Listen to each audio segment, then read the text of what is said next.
ത്രിയേക ദൈവത്തിന് സ്തുതി. അനുഗ്രഹീതമാകുന്ന പുനലൂർ ഈസ്റ്റ് വെസ്റ്റ് നേതൃത്വത്തിലുള്ള ഈ വർഷത്തെ സെൻട്രൽ കൺവെൻഷന്റെ ഈ മൂന്നാം പ്രഭാതത്തിൽ നിങ്ങളോടൊപ്പം ദൈവവചനത്തിൽ നിന്ന് സമ്മതിപ്പാൻ ലഭിച്ചതായ നല്ല അവസരത്തെ ഓർത്ത് ഞാൻ ദൈവത്തിന് നന്ദി പറയുന്നു. അനുഗ്രഹീതമാകുന്ന ഈ പ്രഭാത നല്ല വെള്ളിയാഴ്ച കൂട്ടായ്മയിൽ കൺവെൻഷനോടനുബന്ധിച്ചുള്ള ഈ ശുശ്രൂഷയിൽ നമുക്ക് സാന്നിധ്യം കൊണ്ടും അധ്യക്ഷപദം കൊണ്ടും നമ്മെ അനുഗ്രഹിക്കുന്ന പ്രിയപ്പെട്ട അരുൺ ജോർജ് അച്ഛൻ, ഈ വർഷത്തെ കൺവെൻഷന്റെ ചെയർമാനായി പ്രവർത്തിക്കുന്ന ഏറ്റവും സ്നേഹവും ബഹുമാനമുള്ള റവറൻ ഡോക്ടർ മോത്തി വർക്കി അച്ഛൻ, ഈ ഇടവകയുടെ വികാരി ബഹുമാനമുള്ള ഗീവർഗീസ് അച്ഛൻ, ഈ സെന്ററിലെ അനുഗ്രഹീത ശുശ്രൂഷകൾ നിർവഹിക്കുന്ന ബഹുമാനമുള്ള വൈദിക ശ്രേഷ്ഠരെ, സീനിയർ വൈദിക ശ്രേഷ്ഠരെ, ഈ പ്രഭാതത്തിൽ ആത്മാവിന് സുഗന്ധം പരത്തുന്ന ഗാനങ്ങൾ ആലപിച്ച ഗായക സംഘ അംഗങ്ങളെ, സേവികാ സംഘത്തിന്റെ ഭാരവാഹികൾ, ഇടവക മിഷന്റെ ഭാരവാഹികൾ, പ്രവർത്തകർ, സീനിയർ സിറ്റിസൺ അംഗങ്ങൾ, പ്രവർത്തകർ, ഈ ഇടവകയുടെ ചുമതലക്കാർ, മാതാപിതാക്കൾ, സഹോദരങ്ങൾ, എല്ലാവർക്കും വീണ്ടും വരുന്നവനായ യേശുക്രിസ്തുവിന്റെ നാമത്തിലുള്ള എന്റെ സ്നേഹവന്ദനം ഞാൻ ഈ സമയത്ത് അറിയിക്കുകയാണ്. Praise the Lord, hallelujah. അനുഗ്രഹീതമാകുന്ന ഈ പ്രഭാതത്തിൽ വളരെ സന്തോഷത്തോടുകൂടെയാണ് നിങ്ങളുടെ മുൻപിൽ നിൽക്കുന്നത്. ഈ വർഷത്തെ പുനലൂർ കൺവെൻഷന്റെ ഒരു ചെറിയ ഭാഗമായി തീരുവാൻ ബലഹീനനാകുന്ന അടിയന് ലഭിച്ച നല്ല അവസരത്തെ ഓർത്ത് ഞാൻ ദൈവത്തിന് നന്ദി പറയുന്നു. സന്തോഷത്തോടെ ഇവിടെ നിൽക്കുമ്പോൾ നിങ്ങളുടെ മുഖത്ത് ഞാൻ നോക്കിയിട്ട് വലിയ സന്തോഷമൊന്നും ഞാൻ കാണുന്നില്ല. IC യൂണിറ്റിന്റെ പടിവാതിൽക്കിൽ ഇരിക്കുന്നവരെ പോലെ വന്ന് എന്തോ സംഭവിക്കും എന്നുള്ള രീതിയിൽ ഇങ്ങനെ നോക്കിയിരിക്കുകയാണ്. ഈ നല്ല വെള്ളിയാഴ്ച നമ്മൾ കടന്നു വന്നത് തമ്പുരാനെ ആരാധിക്കുവാനും സ്തുതിക്കുവാനും മഹത്വം കരയേറ്റുവാനുമാണ്. ഹല്ലേലൂയ. അതുകൊണ്ട് ആരും ഇവിടെ മൗനമായിരിക്കുവാൻ ദൈവം ആഗ്രഹിക്കുന്നില്ല. അധരങ്ങൾ തുറന്ന് നമുക്ക് ദൈവത്തിന് സ്തോത്രം പറയാം. Hallelujah, price the Lord. ദൈവകൃപ ഈ ദൈവാലയത്തിൽ വ്യാപരിക്കുന്നതിനായി ഞാൻ ദൈവത്തിന് സ്തോത്രം പറയുന്നു. വിശ്വാസത്തോടും പ്രാർത്ഥനയോടും കൂടെ വന്ന എൻ്റെ സഹോദരങ്ങളെ, നമ്മുടെ വിശ്വാസം ഈ കാലങ്ങളിൽ കുറഞ്ഞു പോകുന്നുണ്ടോ എന്നുള്ളത് ഞാൻ വല്ലാതെ സന്ദേഹപ്പെടുന്നുണ്ട്. ഈ കാലങ്ങളിൽ വിശ്വാസം നമ്മളിൽ നിന്ന് കുറഞ്ഞുന്നുണ്ടോ എന്നുള്ളതാണ്. അതുകൊണ്ട് നമ്മൾ ഈ കൺവെൻഷനിൽ ഈ നല്ല വെള്ളിയാഴ്ച ഉപവാസത്തോടും പ്രാർത്ഥനയോടും കൂടെ വന്നിരിക്കുന്ന ദൈവജനം ഇന്ന് അനുഗ്രഹം പ്രാപിച്ചു മടങ്ങിപ്പോകണം. എത്ര പേർ വിശ്വസിക്കുന്നു ഇന്ന് പ്രഭാതത്തിൽ കർത്താവേ നീ എന്നെ തൊടണമേ, നീ എന്നെ അനുഗ്രഹിക്കണമേ എന്ന് എത്ര പേർ വിശ്വസിക്കുന്നു? അതുകൊണ്ട് ഇന്ന് പ്രഭാതത്തിൽ ഇരിക്കുന്നിടത്ത് വ്യാപരിക്കുന്ന ദൈവകൃപയ്ക്കായി ഞാൻ സ്തുതിക്കുന്നു, ദൈവത്തിന് മഹത്വപ്പെടുത്തുന്നു. ഹല്ലേലൂയ. ഈ പ്രഭാതം ദൈവം നമുക്ക് ദാനം നൽകിയെങ്കിൽ നിന്റെ കണ്ണുനീര് കാണുന്ന ഒരു ദൈവമുണ്ട്. ഇനി നിങ്ങൾ എൻ്റെ മുഖത്തോട്ടൊന്ന് നോക്കിയേ. നിങ്ങളുടെ സാരി തലപ്പ് കൊണ്ട് തുടച്ചു കഴിഞ്ഞ കണ്ണുനീരിന് വില എൻ്റെ കർത്താവ് വിലയിടുന്നുവെങ്കിൽ ഇന്ന് പ്രഭാതത്തിൽ സ്നേഹിത നിന്റെ അവസ്ഥ അറിയുന്ന ഒരു ദൈവമുണ്ട്. നമ്മുടെ വിശ്വാസം വർദ്ധിപ്പിച്ചോണം. നമ്മുടെ വിശ്വാസത്തെ നീ ഒത്തിരി കൂടെ മുറുകെ പിടിച്ചോണം. പ്രിയപ്പെട്ട സഹോദരങ്ങളെ, ഇന്ന് ഈ പ്രഭാതത്തിൽ ദൈവകൃപ നിങ്ങളിലേക്ക് വ്യാപരിക്കണമേ എന്ന് ഞാൻ പ്രാർത്ഥിക്കുകയാണ്. വിശ്വാസത്തിന്റെ ഇട്ടാവട്ടങ്ങളിൽ നിന്ന് വിശ്വാസത്തിന്റെ വിശാലതയിലേക്ക് നമ്മൾ ഈ കാലങ്ങളിൽ കടന്നു വരണം. ആ വാക്കൊന്നും കൂടെ നിങ്ങളുടെ ഹൃദയത്തോട് ചേർത്ത് വെക്കണം. വിശ്വാസത്തിന്റെ ഇട്ടാവട്ടങ്ങളിൽ നിന്ന് വിശ്വാസത്തിന്റെ വിശാലതയിലേക്ക് ഈ പ്രഭാതത്തിൽ നിങ്ങൾ കടന്നു വരണം.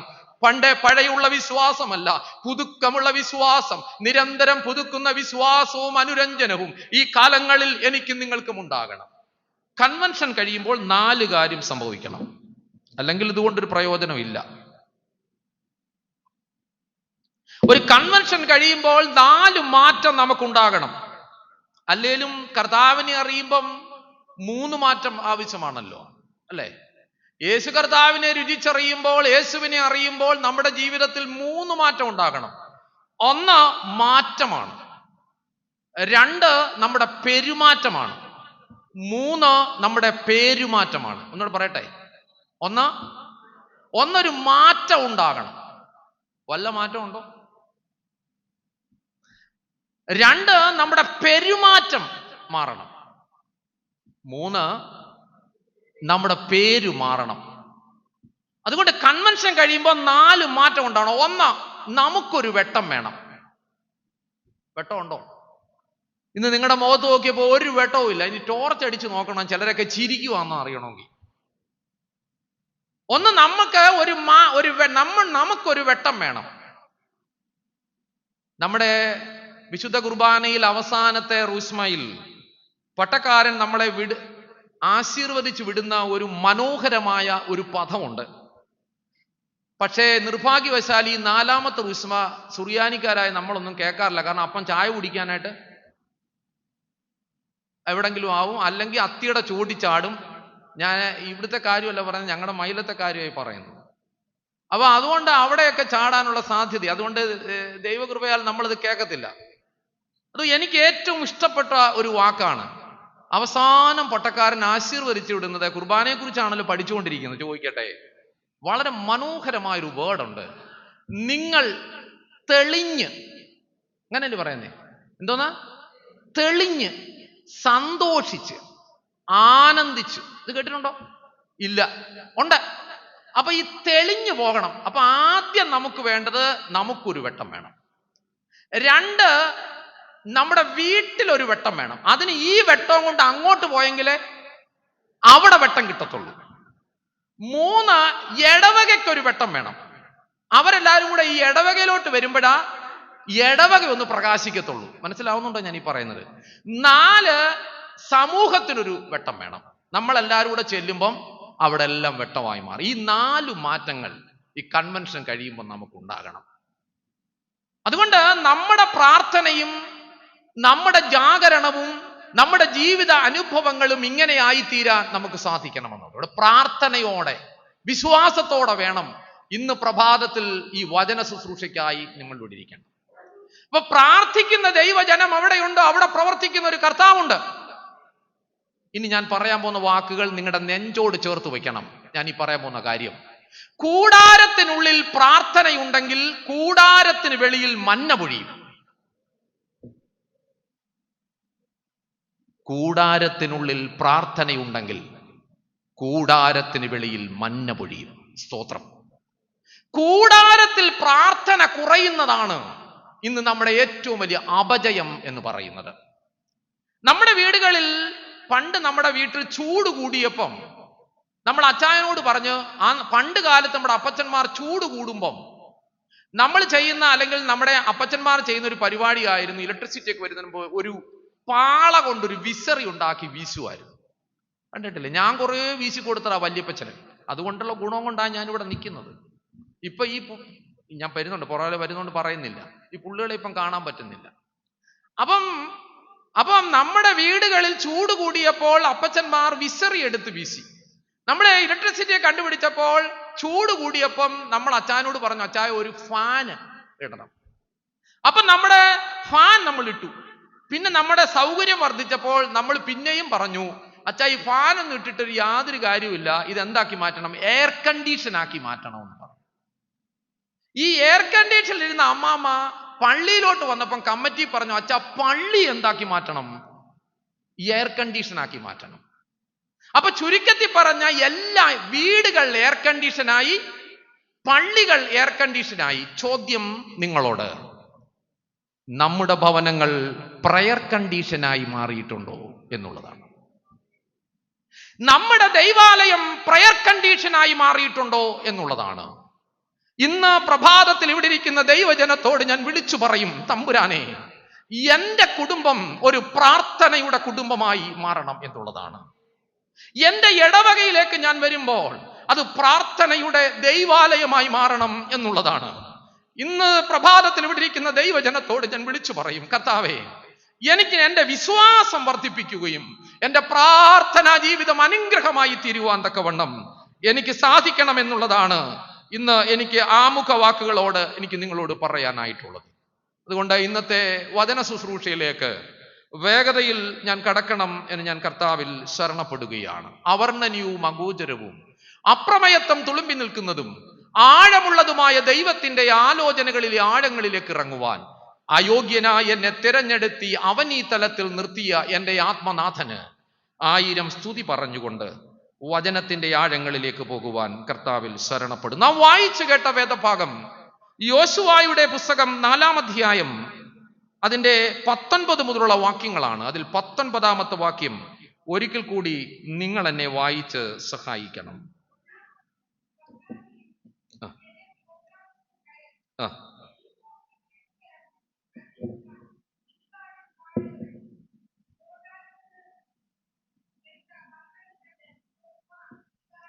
മതി, തലകുനിക്കാം, പ്രാർത്ഥിക്കാം. കാരുണ്യവാനായ ഞങ്ങളുടെ ദൈവമേ, സ്വർഗീയ പിതാവേ, അനുഗ്രഹിക്കപ്പെട്ട നല്ല പ്രഭാതത്തിനായിട്ട് നന്ദിയോടെ സ്തോത്രം. കർത്താവേ, ഇന്ന് പ്രഭാതത്തിൽ ഉപവാസത്തോടും പ്രാർത്ഥനയോടും ഞങ്ങൾ കടന്നു വന്ന് ദൈവാലയത്തിൽ ഇരിക്കുക. തമ്പുരാനെ, ഇന്ന് പകൽക്കാലം ഞങ്ങളോട് നിഹൃദ്യമായി സംസാരിക്കണമേ. വചനത്താൽ ഞങ്ങളെ നിറയ്ക്കണം കർത്താവേ. ഞങ്ങൾ കൊണ്ടുവന്ന ചില സങ്കടങ്ങളുണ്ട്, ഞങ്ങൾ ചുമന്നു കൊണ്ടുവന്ന ചില രോഗങ്ങളുണ്ട്, ഞങ്ങൾ ചുമന്നു കൊണ്ടുവന്ന ചില ഭാരങ്ങളുണ്ട്. ഇന്ന് പ്രഭാതത്തിൽ ആ സങ്കടമൊഴിഞ്ഞ് ഭാരമൊഴിഞ്ഞ് കർത്താവേ ഞങ്ങളെ മടക്കി അയക്കണമേ. നിന്റെ സന്നിധിയിൽ പൂർണ്ണമായി ഞങ്ങൾ വിനയപ്പെടുത്തിക്കൊണ്ട് ഇന്ന് പ്രഭാതത്തിൽ പ്രാർത്ഥിക്കുന്നു കർത്താവേ. പുനലൂർ കൺവെൻഷന്റെ ഈ വർഷത്തെ ഭാഗമാകുവാൻ ഞങ്ങൾക്ക് ലഭിച്ച അസുലഭ സന്ദർഭത്തിനായി സ്തോത്രം. ഞങ്ങൾക്കിതിന് മുഖാന്തരം ഒരുക്കിയ കൺവെൻഷന്റെ എല്ലാ ഭാരവാഹികളെയും, നേതൃത്വം നൽകുന്ന വൈദിക ശ്രേഷ്ഠരെയും സഹോദരങ്ങളെയും എല്ലാവരെയും ഓർത്ത് പ്രാർത്ഥിക്കുന്നു. തമ്പുരാൻ ജയമെടുക്കണം. സകലതും യേശു ക്രിസ്തുവിന്റെ നാമത്തിൽ തന്നെ, ആമേൻ. യോശുവായുടെ പുസ്തകത്തിലെ മനോഹരമായ 3 ചരിത്ര സ്മാരകങ്ങളെ കുറിച്ച് പറയണം എന്നുള്ളതാണ് എൻ്റെ ചിന്ത, അല്ലെങ്കിൽ എൻ്റെ കർത്തവ്യം, കടമ എന്ന് ഞാൻ ചിന്തിക്കുകയാണ്. വേദപുസ്തകത്തിൽ യോശുവായുടെ പുസ്തകം നാം പഠിക്കുമ്പോൾ നമുക്കൊത്തിരി വെട്ടം തരുന്നതായ, തലമുറകളിലേക്ക് കൈമാറ്റം ചെയ്യപ്പെടേണ്ട ചില സന്ദേശങ്ങൾ അവിടെ ഇരിപ്പുണ്ട് എന്നെനിക്കറിയാം.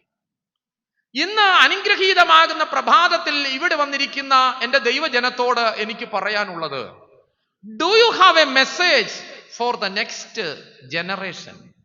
നിങ്ങളുടെ തലമുറകളിലേക്ക് പകരപ്പെടുവാൻ എന്ത് സന്ദേശമാണ് നിങ്ങളുടെ കൈവശം ഉള്ളത്? എന്ത് സന്ദേശമാണ് എൻ്റെ കുഞ്ഞുങ്ങളിലേക്ക്, എൻ്റെ അനന്തര തലമുറകളിലേക്ക് നാം കൈമാറ്റം ചെയ്യപ്പെടുന്നത്? നമ്മളവിടെ വന്ന് പ്രസംഗം കേട്ട് കൈയടിച്ച് തമ്പേറടിച്ച് പോയിട്ട് കാര്യമില്ല.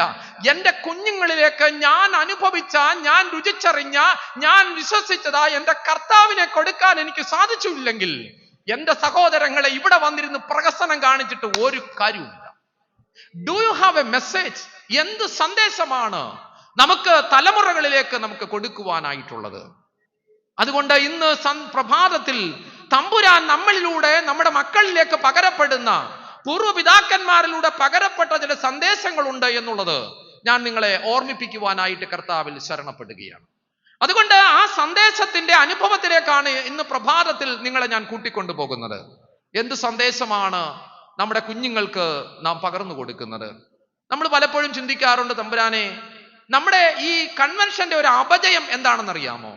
ഓരോ കൺവെൻഷനിലും പ്രസംഗിക്കാൻ ചെല്ലുമ്പോൾ നമ്മുടെ മക്കൾ നമ്മോട് കൂടെ ഇല്ല എന്നുള്ള വല്ലാത്തൊരു വേദന നമ്മളെ ഭരിക്കുന്നുണ്ട്. ഏത് കൺവെൻഷനായാലും യൗവനക്കാരില്ല. ഇന്നിവിടെ കുറച്ച് യൗവനക്കാരിരിക്കുന്നത് ഇവിടെ ഒരു കൊയർ നടക്കുന്നതുകൊണ്ടാണ്.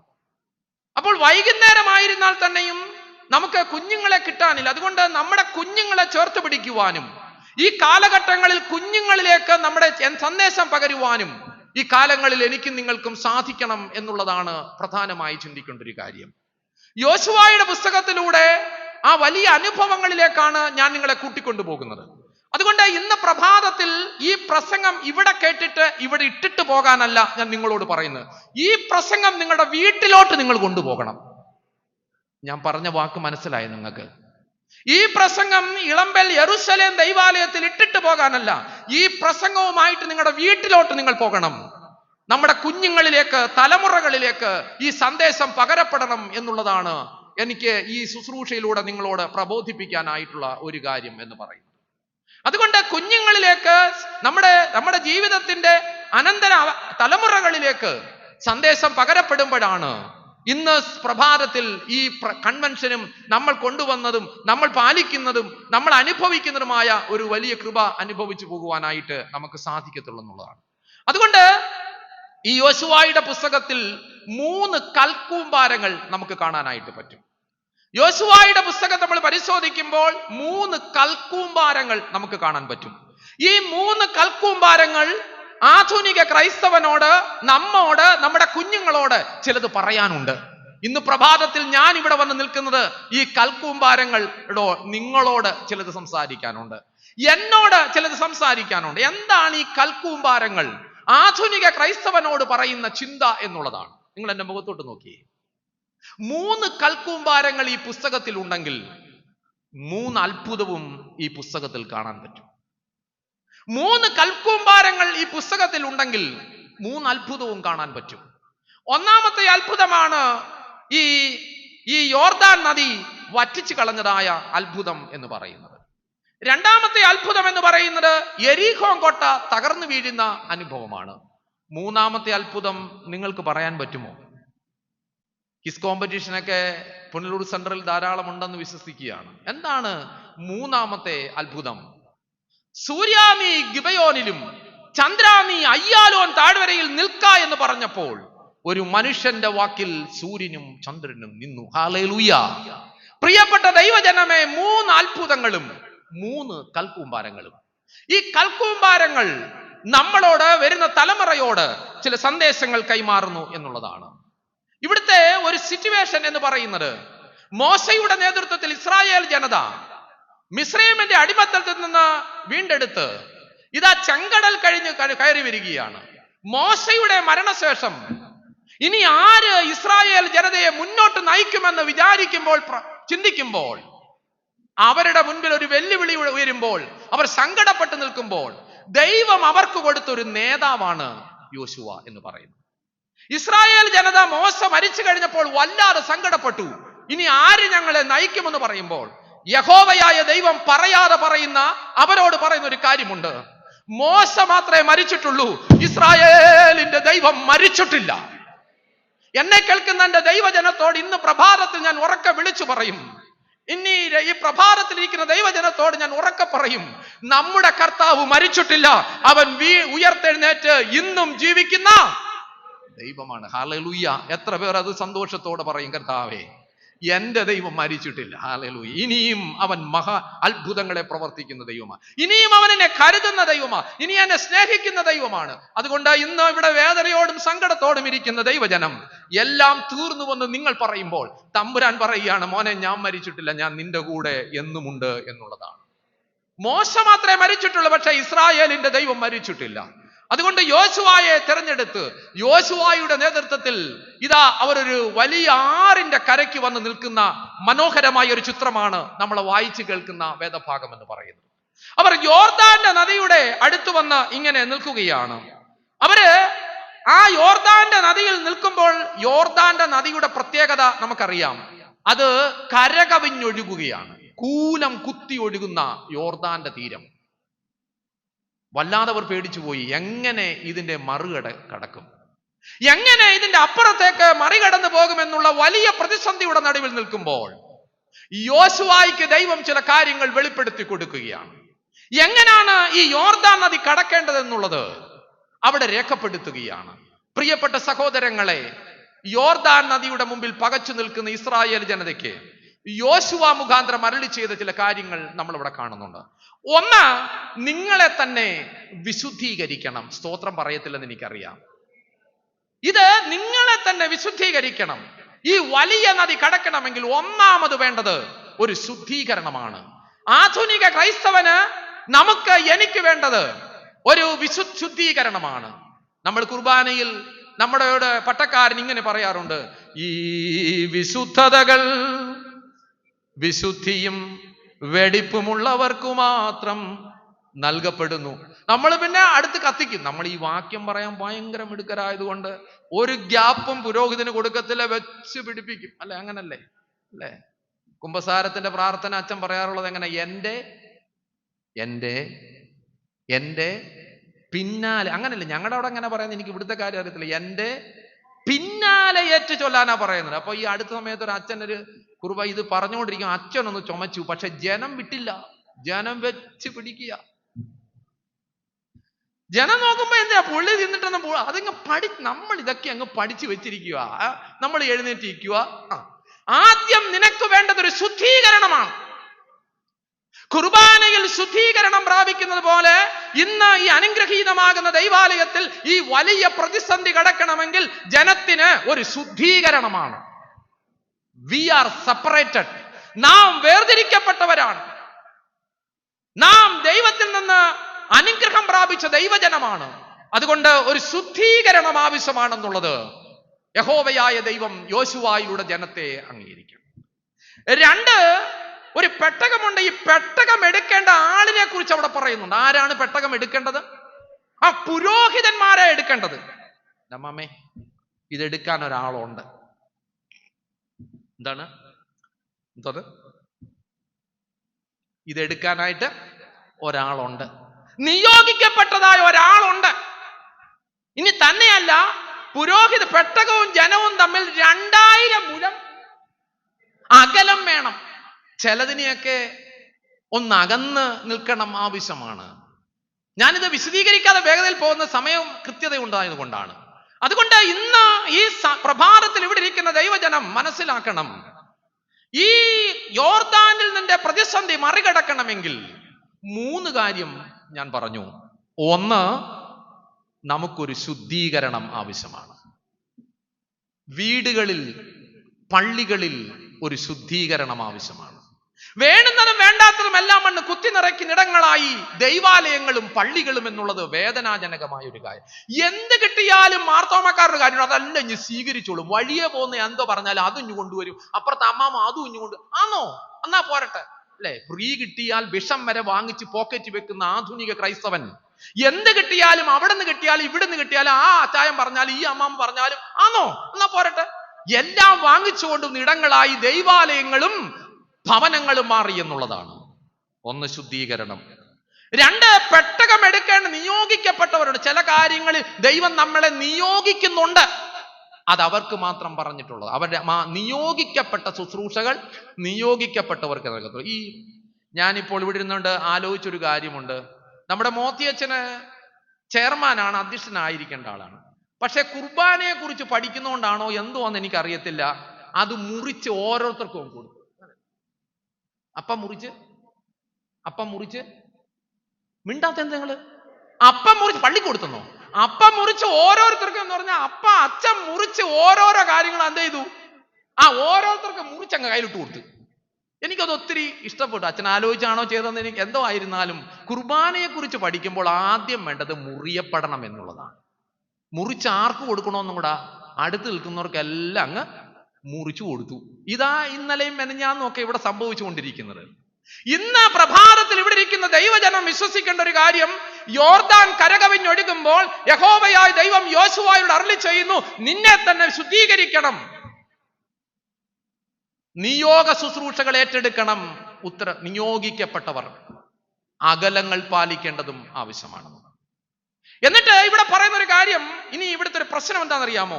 ഈ പെട്ടകം തോളിൽ ആരെടുക്കണം? പുരോഹിതന്മാരെടുക്കണം. എൻ്റെ സഹോദരങ്ങളെ, പുരോഹിതന്മാർ പെട്ടകം തോളിൽ എടുക്കണം. എന്നെ ചിന്തിപ്പിച്ചതും എന്നെ അതിശയിപ്പിച്ചതുമായ ഒരു കാര്യം ഞാൻ പറയാൻ പോകും. ഞാൻ ഈ പ്രസംഗം എഴുതുമ്പം എനിക്ക് വല്ലാത്ത സന്തോഷം തോന്നാറുണ്ട് പലപ്പോഴും. എഴുതിക്കൊണ്ടിരിക്കുമ്പോൾ ഞാൻ എൻ്റെ മനസ്സിനോട് വല്ലാതെ സമ്മതിക്കാറുണ്ട് പലപ്പോഴും. എന്താണെന്നറിയാമോ? ഈ യോർദാൻ നദിയുടെ പ്രതിസന്ധി കരകവിഞ്ഞൊഴുകുക ഞാൻ പറഞ്ഞല്ലോ നേരത്തെ. പക്ഷെ ഇതുപോലൊരു നദിയുടെ കരയിൽ മോശയുടെ നേതൃത്വത്തിൽ വന്ന ഒരു കടലുണ്ട്. ആ കടലിന്റെ പേരെന്താണ്? ചെങ്കടൽ. ചെങ്കടലിന്റെ പ്രശ്നം എന്താണെന്നറിയാമോ? മോശ വടി നീട്ടി ചെങ്കടലിനെ വിഭാഗിച്ച് ഉണങ്ങിയ നിലമായപ്പോഴാണ് ആര് കടന്നു പോകാൻ പറഞ്ഞത്? അത് എളുപ്പമല്ലയോ? ഉണങ്ങിയ നിലത്തൂടെ പോകുന്നതിന് എന്തുവാ പ്രയാസം സാറേ? ഒന്ന് ഉറക്കെ പറഞ്ഞേ. ഒരു പ്രയാസവും ഇല്ല. പക്ഷെ ഇവിടുത്തെ പ്രശ്നം എന്തുവാ? ഇവിടെ ഉണങ്ങിയ നിലം ആകുന്നില്ല. എന്താ പറഞ്ഞറിയാമോ? ഈ കൂലം കുത്തി ഒഴുകുന്ന യോർദാനിലേക്ക് പുരോഹിതന്റെ കാല് വെക്കണം. എന്തോന്നാ? കാല് വെക്കണം. ധൈര്യം ഉണ്ടോ? ഒന്ന് കൂലം കുത്തി ഒഴുകുന്ന യോർദാനിലേക്ക് പുരോഹിതന്റെ കാലെടുത്ത് വെക്കണം. ഫസ്റ്റ് സ്റ്റെപ്പ് മൂവ് ചെയ്യേണ്ടത് ആരാ? പുരോഹിതൻ കാലെടുത്ത് വെക്കണം. യോശുവ പറഞ്ഞു, നിങ്ങൾ മുൻപേ പോയി കാലെടുത്ത് വയ്ക്കണം. അപ്പൊ പുരോഹിതന്മാർ പറഞ്ഞു കാണും, പറയാതെ പറഞ്ഞു, ഞങ്ങൾക്കും കുഞ്ഞുങ്ങളും കുട്ടികളും ഒക്കെ ഉണ്ട്, ഞങ്ങൾക്കും ജീവന് പേടിയുണ്ട്, വെക്കണോ വെക്കണ്ടായോ? പക്ഷെ അവരെ, ഇനി എന്റെ മുഖത്തോട്ട് നോക്കിയേ, അവരെ ധൈര്യപ്പെടുത്തിയ ഒരു കാര്യമുണ്ട്. അതാണ് ഈ പ്രസംഗത്തിന്റെ എനിക്ക് ഏറ്റവും ഇഷ്ടപ്പെട്ട ഒരു ഭാഗം. എന്താണെന്നറിയാമോ? സർവലോകത്തിന്റെയും നാഥനായവന്റെ പെട്ടകം തോളിലിരിക്കുന്നിടത്തോളം കാലം വരെ ഈ പുരോഹിതന്മാർ ഈ വെള്ളത്തിൽ മുങ്ങിപ്പോകയില്ല. അതാണ് അവരുടെ ധൈര്യം, അവരുടെ പ്രത്യാശ എന്ന് പറയുന്നത്. മക്കളെ, ഈ വാക്കാണ്. ഈ പെട്ടകം തോളിലിരിക്കുന്നിടത്തോളം കാലം വരെ ഈ വലിയ പ്രതിസന്ധിയുടെ നടുവിൽ നിന്റെ കുഞ്ഞുങ്ങൾ മുങ്ങിപ്പോകയില്ല. പെട്ടകം തോളിലുണ്ടെങ്കിൽ ഒരുത്തനും അവനെ മുക്കാനും പറ്റത്തില്ല. ഒരു പടിയും കൂടെ. പെട്ടകം കയ്യിലുള്ളവനെ ആർക്കും തകർക്കാൻ പറ്റത്തില്ല. കാരണം ജീവന്റെ നാഥന്റെ പെട്ടകം തോളിലിരിക്കുന്നിടത്തോളം കാലം വരെ ഈ യോർദാനിൽ അവർ മുങ്ങിപ്പോകത്തില്ല. Praise the Lord, hallelujah. എന്റെ മക്കളെ, ഇന്ന് ഈ പ്രഭാതത്തിൽ ഞാൻ ഉറക്കെ വിളിച്ചു പറയും, നമ്മുടെയൊക്കെ കുടുംബങ്ങളിൽ ഈ പെട്ടകം തോളിൽ വഹിക്കുന്നവരായിരിക്കണം മാതാപിതാക്കൾ. അപ്പൻ തോളിൽ വഹിച്ചാൽ, അമ്മ തോളിൽ വഹിച്ചാൽ സാറിന്റെ കുടുംബം മുങ്ങിപ്പോകത്തില്ല. പക്ഷെ ഇതെടുക്കാൻ ഇന്ന് പറ്റുന്നുണ്ടോ എന്നുള്ളതാണ് എന്റെ ചോദ്യം. അപ്പൻ ഇതെടുക്കാൻ ലജ്ജിക്കുന്നു, അമ്മ ഇതെടുക്കാൻ ലജ്ജിക്കുന്നു. സ്തോത്രം. എന്നാൽ നമ്മുടെ വല്യപ്പച്ചന്മാർ ഇത് നെഞ്ചോട് ചേർത്ത് പിടിച്ചപ്പം നമ്മൾ അനുഗ്രഹിക്കപ്പെട്ടിട്ടുണ്ടെങ്കിൽ ഇന്ന് പ്രഭാതത്തിൽ ഞാൻ ഉറക്കെ വിളിച്ചു പറയും, സ്നേഹിതരെ, ഒരു കുടുംബത്തിന്റെ നാഥ പെട്ടകം ചുമക്കുന്ന ആളുകളായി മാറണം എന്നുള്ളതാണ്. ഈ വലിയ പ്രതിസന്ധിയുടെ നടുവിൽ അവരോട് പറയാണ്, ഈ പെട്ടകം കയ്യിലുണ്ടെങ്കിൽ ഈ പുരോഹിതന്മാരെ മുക്കിക്കളയാൻ സാധിക്കത്തില്ല. സ്തോത്രം, ഹല്ലേലൂയ. എന്നെ ചിന്തിപ്പിച്ചൊരു മറ്റു കാര്യമുണ്ട്. ഈ വെള്ളത്തിന് വേണ്ടി മതില് കെട്ടുന്നത് ഞാൻ കണ്ടിട്ടുണ്ട്, പക്ഷെ വെള്ളം മതിലായി മാറുന്നത് ഞാൻ ആദ്യമായിട്ടാണ് കാണുന്നത്. എന്തോന്നാ? വെള്ളത്തിന് വേണ്ടി മതില് കെട്ടുന്നത് ഞാൻ കണ്ടിട്ടില്ലേ നിങ്ങള്? പക്ഷെ ഈ വെള്ളം മതിലായി മാറുന്നത് മനോഹരമായ ഒരു അനുഭവമാണ്. വെള്ളത്തിന്റെ സ്വഭാവം എന്ന് പറയുന്നത് ഒഴുകുക എന്നുള്ളതാണ്. ദൈവം തമ്പുരാൻ ഇസ്രായേൽ ജനതയ്ക്ക് വേണ്ടി വെള്ളത്തിന്റെ സ്വഭാവം മാറ്റി. ഇതുപോലെ സ്വഭാവം മാറ്റാൻ കഴിവുള്ളവൻ നമ്മുടെ കർത്താവല്ലാതെ വേറെ ആരുമില്ല. സ്തോത്രം പറയണം ഉറക്കെ. തമ്പുരാനെ, എനിക്ക് വേണ്ടി ചില സ്വഭാവങ്ങൾ ചിലർ മാറ്റിക്കളഞ്ഞു. കാക്കയുടെ സ്വഭാവം എന്ന് പറയുന്നത് തട്ടിപ്പറിക്കുന്നതാ. പക്ഷേ കാക്കയുടെ സ്വഭാവം ഏലിയാവിന് വേണ്ടി മാറ്റി. എന്തോന്നാ? ഏലിയാവിന് വേണ്ടി കാക്കയുടെ സ്വഭാവം മാറ്റി. സിംഹത്തിന്റെ സ്വഭാവം എന്ന് പറയുന്നത് എന്ത് വന്നാലും കടിച്ചു കീറുക എന്നുള്ളതാണ്. എന്നാൽ ദാനിയേലിന് വേണ്ടി സിംഹത്തിന്റെ സ്വഭാവം മാറ്റി. സ്തോത്ര ഉറക്കെ പറയണം നമ്മൾ. ഇന്ന് പ്രഭാതത്തിൽ ഇവിടെ ഇരിക്കുന്ന ദൈവജനമേ, എന്നെ കേൾക്കുന്ന സ്നേഹിതരെ, തീയുടെ സ്വഭാവം എന്ന് പറയുന്നത് എന്ത് കിട്ടിയാലും അതിനെ കരിച്ചു കളയുക എന്നുള്ളതാണ്. എന്നാൽ ശദ്രക്ക്, മേശക്ക്, അബേദ്നെഗോഗിന് വേണ്ടി തീയുടെ സ്വഭാവം മാറ്റി. ഇന്ന് പ്രഭാതത്തിൽ ഇവിടെ ഇരിക്കുന്ന ദൈവജനത്തോട് ഞാൻ ഉറക്കെ വിളിച്ചു പറയും, എനിക്ക് വേണ്ടി സ്വഭാവം മാറ്റിയ ദൈവം. കർത്താവേ, പലരും സ്വഭാവം മാറ്റിയില്ല. അച്ചായ പണ്ടത്തെ അച്ചായനാണോ ഇപ്പൊ ഫ്രണ്ടി വന്നിരിക്കുന്നത്? പഴയ പൊമ്പ മീശയൊക്കെ വെച്ചു അടിപൊളിയായിട്ട് ആറാ എന്താ ചോദിച്ചപ്പോ കുഞ്ഞാടിനെ പോലെ ഫ്രണ്ടി വന്ന് മര്യാദക്കിരുന്ന്. ഇതുപോലെ സ്വഭാവം മാറ്റാൻ കഴിവുള്ള ഒരു തമ്പുരാനില്ല. ഹല്ലേലൂയ. നമ്മുടെ ജീവിതത്തിന്റെ അനുഭവങ്ങളിൽ യോർദാന്റെ തീരത്ത് കരകവിഞ്ഞൊഴുകുമ്പോൾ എന്നെ കേൾക്കുന്ന ദൈവജനമേ, നാം പാലിക്കേണ്ട ചില കാര്യങ്ങളുണ്ട്. സ്വഭാവം മാറ്റാൻ കഴിവുള്ളവൻ നമുക്ക് വേണ്ടി നിൽക്കാൻ നമുക്ക് പറ്റുമോ എന്നുള്ളതാണ്. ഈ പെട്ടകം ചുമന്നുകൊണ്ട് നിൽക്കുന്ന പുരോഹിതന്മാർ, ആ പുരോഹിതന്റെ പെട്ടകം തോളിലിരിക്കുന്നിടത്തോളം കാലം വരെ ആ യോർദാനിൽ അവർ മുങ്ങിപ്പോകുകയില്ല. കുടുംബത്തിൽ ഈ പെട്ടകം തോളിലെടുത്താൽ തമ്പുരാനെ, നമ്മുടെ കുടുംബം മുങ്ങിപ്പോകുകയില്ല. ഇവരാ പെട്ടകവുമായി നേരെ അകത്തോട്ട് കയറി. ഉള്ളങ്കാൽ വെച്ചപ്പോൾ യോർദാൻ നദി ഒരു മതിൽ പോലെ നിന്നു, ബാക്കിയുള്ള ഭാഗം ഒഴുകി. ഇനി എന്നെ ചിന്തിപ്പിച്ചൊരു കാര്യമുണ്ടല്ലോ, നിങ്ങൾ ഈ ഞാനിത് പ്രസംഗിക്കുമ്പം കണ്ണുനീരോടെ ഞാനിത് പ്രസംഗിക്കുക, കാരണം അത്രത്തോളം എന്നെ സ്വാധീനിച്ചൊരു പ്രസംഗമാണിത്. ഇത് എഴുതിക്കൊണ്ടിരുന്നപ്പോൾ നോക്ക്, ഈ പെട്ടകവുമായി പുരോഹിതന്മാർ നദിയുടെ നടുക്ക് നിൽക്കുക. അപ്പോ എല്ലാരും പോയി സാറേ എല്ലാവരും അക്കരെ കടന്നു. പക്ഷെ ഇവര് പോകുന്നുണ്ടോ? ഇവരെവിടെ നിൽക്കുക? നദിയുടെ നടുക്ക് നിൽക്കുക. അതെന്താ കാര്യം? എല്ലാവരും പോകാതെ പുരോഹിതന്മാർക്ക് അക്കരെ കടക്കാൻ പറ്റത്തില്ല. സ്തോത്രം പറയണം ഉറക്കെ. ജനം വല്ലാതെ ഭാരപ്പെടുമ്പോൾ ഒരു പുരോഹിതൻ ഒരിക്കലും വഴിയിൽ ഇട്ടേച്ച് പോകുന്നവനല്ല. ഒരിടവകയുടെ അനുഗ്രഹം എന്താണെന്നറിയാമോ? അതിന്റെ നടുവിൽ നിൽക്കുന്നവനാണ് പുരോഹിതൻ. സ്തോത്രം പറയണം. കാരണം എല്ലാ ജനങ്ങളും അക്കരെ കടന്നു എന്ന് ഉറപ്പ് വരുത്തേണ്ടത് ആരുടെ കർത്തവ്യമാണ്? പുരോഹിതന്റെ കർത്തവ്യം. സർവലോകത്തിന്റെയും നാഥനായവന്റെ പെട്ടകം ചുമന്നുകൊണ്ട് എല്ലാവരും ഇവിടെ നിൽക്കുക. ബാക്കിയുള്ളവർക്ക് അന്തസ്സായിട്ട് കയറിപ്പോകാം. ഹല്ലേലൂയ. രക്ഷയ്ക്ക് വേണ്ടി ഇടിവിൽ നിൽക്കുന്ന ഒരു പുരോഹിതൻ നമുക്ക് കാണാൻ പറ്റും. ഇനി ഞാൻ നിങ്ങളിലേക്ക് വരട്ടെ. അച്ചായ, കുടുംബത്തിന്റെ നടുവിൽ നമ്മൾ നിൽക്കുമ്പം നമ്മുടെ കുടുംബാംഗങ്ങളെല്ലാവരും രക്ഷപ്പെടാതെ നമുക്ക് മുമ്പേ കയറിപ്പാൻ പറ്റുമോ അച്ചായ? ഉറക്കെ പറ. പറ്റത്തില്ല. അമ്മാമേ, എന്റെ പ്രിയ സഹോദരി, നിന്റെ കുടുംബത്തിൽ നീ നടുവിൽ നിൽക്കുന്നത്, എന്റെ കുഞ്ഞുങ്ങൾ മുഴുവനും, എന്റെ കുടുംബാംഗങ്ങൾ മുഴുവനും അക്കരെ കയറാതെ ആ അമ്മയ്ക്ക് അവിടുന്ന് മാറാൻ പറ്റത്തില്ല.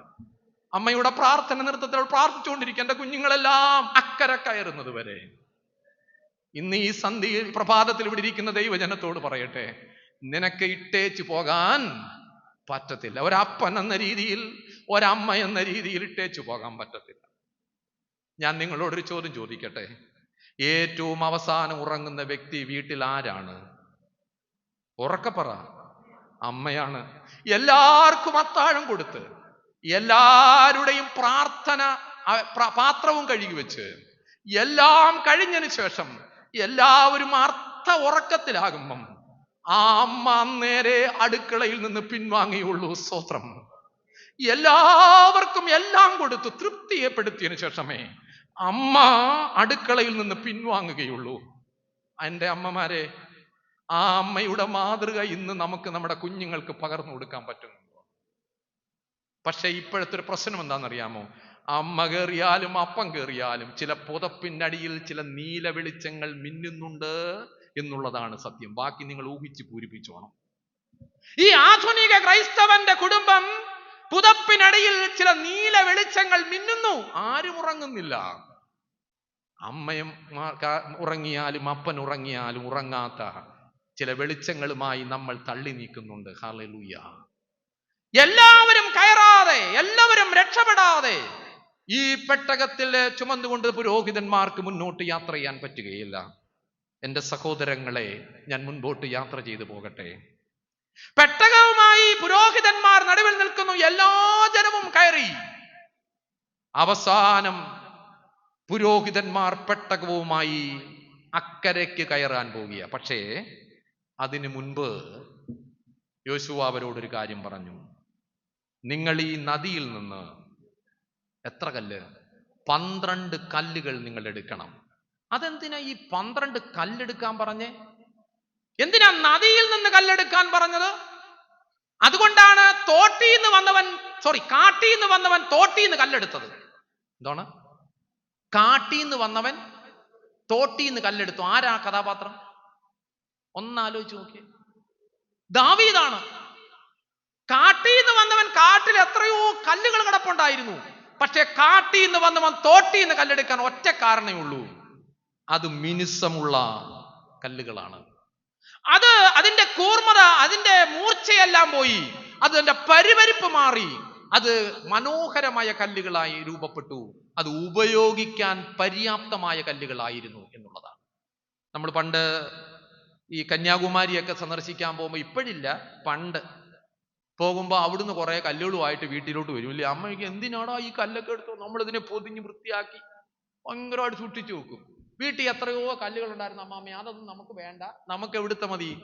എന്താ കാര്യം? അത് മിനുസമുള്ള അതിന്റെ പരിപരിപ്പൊക്കെ പോയതാണ്.